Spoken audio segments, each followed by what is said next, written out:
নতুন আলু বাজারে এসেছে আর বগুড়ার মেয়ে হয়ে আলুঘাটি খাবো না সেটা তো হতেই পারে না। আলুঘাটি বগুড়ার ঐতিহ্যবাহী খাবার হলেও আলুঘাটি কিন্তু কম বেশি প্রায় সব জেলার মানুষই খেতে অনেক পছন্দ করে। আর এটা বগুড়ার ঐতিহ্যবাহী খাবার, সেজন্য অন্যান্য জেলার মানুষ একবারের জন্য হলেও বগুড়ার আলুঘাটি খেলে নির্ঘাত তার প্রেমে পড়ে যাবেন। আসসালামু আলাইকুম এভরিওয়ান, কেমন আছেন আপনারা সবাই? নতুন আলু বাজারে অনেকদিন আগেই এসেছে। আজ খাবো কাল খাবো করতে করতে সময় হচ্ছিল না, তাই আজকে আলুঘাটি রান্না করব ডিম দিয়ে। আলুঘাটি রান্না করার জন্য প্রথমে আমি আলু আর ডিমগুলোকে পরিষ্কার করে ধুয়ে নিয়েছি। এরপরে একটা পাতিলে আলু ডিম একসঙ্গে সিদ্ধ উঠিয়ে দিয়েছি। বেশ কিছুক্ষণ পর মনে হলো কাঁচামরিচ দিয়ে আলুঘাটি রান্না করলে আলুঘাটি খেতে অনেক মজা হবে, সেজন্য এর ভিতরে কাঁচামরিচও সিদ্ধ দিয়ে দিয়েছি। আধা ঘন্টার মতন জাল দেওয়ার পরে আলু ডিম মরিচ সবগুলো সিদ্ধ হয়ে গেছে। আলুগুলো ঠান্ডা পানি দিয়ে ধুয়ে নিয়েছি। ডিম দিয়ে আলুঘাটি রান্না করলে ছোট্টবেলায় ভুরকানি অথবা চড়ুই ভাতি খাওয়ার কথা মনে হয়। নতুন আলু ছিলতে একটু সময় লাগে না, একটা ডাবা দিলেই ঝটপট করে সিলা হয়ে যায়। এক এক করে আমি সবগুলো আলু এভাবেই সিলে নিয়েছি। এরপর ডিমগুলো সিলে নিব। ডিম সিলার সময় বরাবরই টেনশনে থাকি ডিমের খোসার সাথে যেন ডিম উঠে না আসে। ডিমের খোসার সাথে ডিম উঠে আসলে সেই ডিমগুলো দেখতে একদম ভালো লাগে না, তাই তো আমি কেয়ারফুলি ডিমগুলো সিলে নিচ্ছি।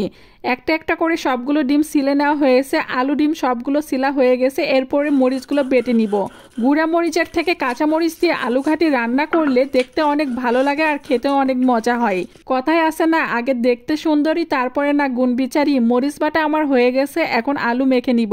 অনেকে আছে আধা ভাঙ্গা করে রান্না করে, আবার অনেকে মিহি করে আলুগুলো মেখে নেয়। আমি আবার মধ্যম কোয়ালিটি, না মিহি আবার না আধা ভাঙ্গা, মোটামুটি দুইটার মাঝখানে যেটা সেভাবেই মেখে নিচ্ছি।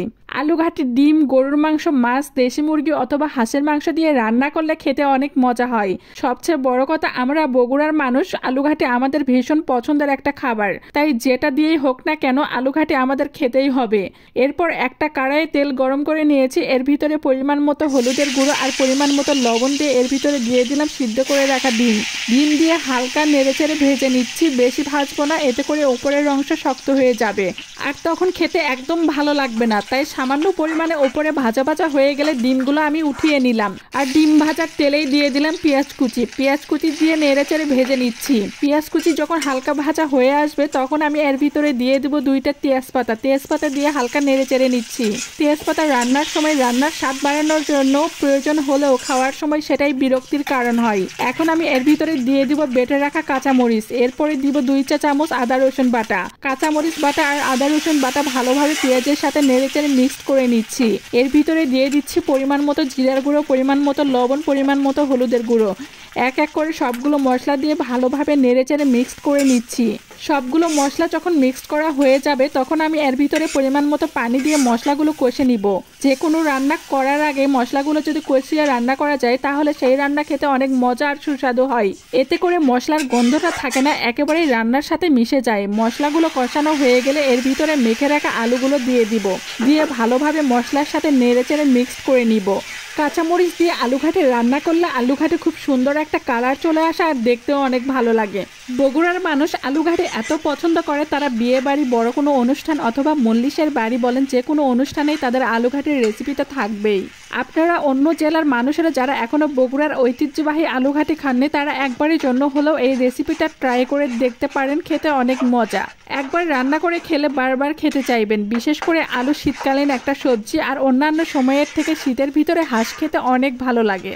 তাই তো গ্রামের মানুষ এই শীতের ভিতরে হাঁসের মাংস দিয়ে আলুঘাটি খেতে বেশি পছন্দ করে, আর হাঁসের মাংস দিয়ে আলুঘাটি রান্না করলে সেটা খেতে অনেক সুস্বাদু হয়। এইভাবে মশলার সাথে আলুঘাটিগুলো কিছুক্ষণ পানি ছাড়া কষিয়ে নিতে হবে। আলুঘাটি যখন কষানো হয়ে যাবে তখন এর ভিতরে পরিমাণ মতো পানি দিতে হবে। পানি দিয়ে হালকা নেড়েচেড়ে ঢাকনা দিয়ে ঢেকে দিলাম। কিছুক্ষণ পর ঢাকনা উঠিয়ে আলুঘাটি নেড়েচেড়ে নিচ্ছি।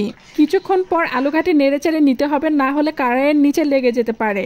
আলুঘাটির বলক উঠলে আলুঘাটি অনবরত নাড়তে হয়, না হলে নিচে লেগে যায়। আর আলুঘাটি যদি নিচে লেগে যায় তাহলে পুড়ে যাবে, আর পুড়ে যাওয়া আলুঘাটি খেতে একদম ভালো লাগে না। আলুঘাটি কষানো হয়ে গেলে এর ভিতরে আগে থেকে ভেজে রাখা ডিমগুলো একটা একটা করে দিয়ে দিব। ডিম দেওয়ার পর আর একবার আলুঘাটি নেড়েচেড়ে নেওয়ার জন্য গরম পানি দিয়ে দিলাম। আমার বাসায় আমি আলুঘাটি রান্না করলে বেশি করে রান্না করি, কারণ আলুঘাটি দিয়ে সকালের নাস্তায় রুটি বা পরোটা খেতে অনেক মজা লাগে। তাই তো যেদিন বাসায় আলুঘাটি রান্না করি সেই দিন সকালের নাস্তার জন্য কোনো টেনশন করতেই হয় না। আপনারা যারা বগুড়ার আলুঘাটি খেয়েছেন তারা অবশ্যই কমেন্টস করে জানাবেন আলুঘাটি খেতে আপনাদের কাছে কেমন লেগেছে। আর যারা এখনও আলুঘাটি খাননি তারা অবশ্যই একবারের জন্য হলেও ট্রাই করে দেখবেন। এইদিকে আপনাদের সাথে কথা বলতে বলতে আলুঘাটি রান্না হয়ে গেছে। এখন আলুঘাটি একটা বাটিতে উঠিয়ে নিব। দেখতেই পাচ্ছেন আলুঘাটি দেখতে কতটা সুন্দর হয়েছে আর খেতেও অনেক মজা। আর হ্যাঁ, আজকে এখানেই বিদায় নিচ্ছে, আবারও দেখা হবে নতুন একটা রেসিপি নিয়ে। সেই পর্যন্ত আপনারা সবাই ভালো থাকবেন। আমার ভিডিওটা যদি আপনাদের কাছে ভালো লাগে অবশ্যই ভিডিওটা শেয়ার করে দিবেন। খোদা হাফেজ।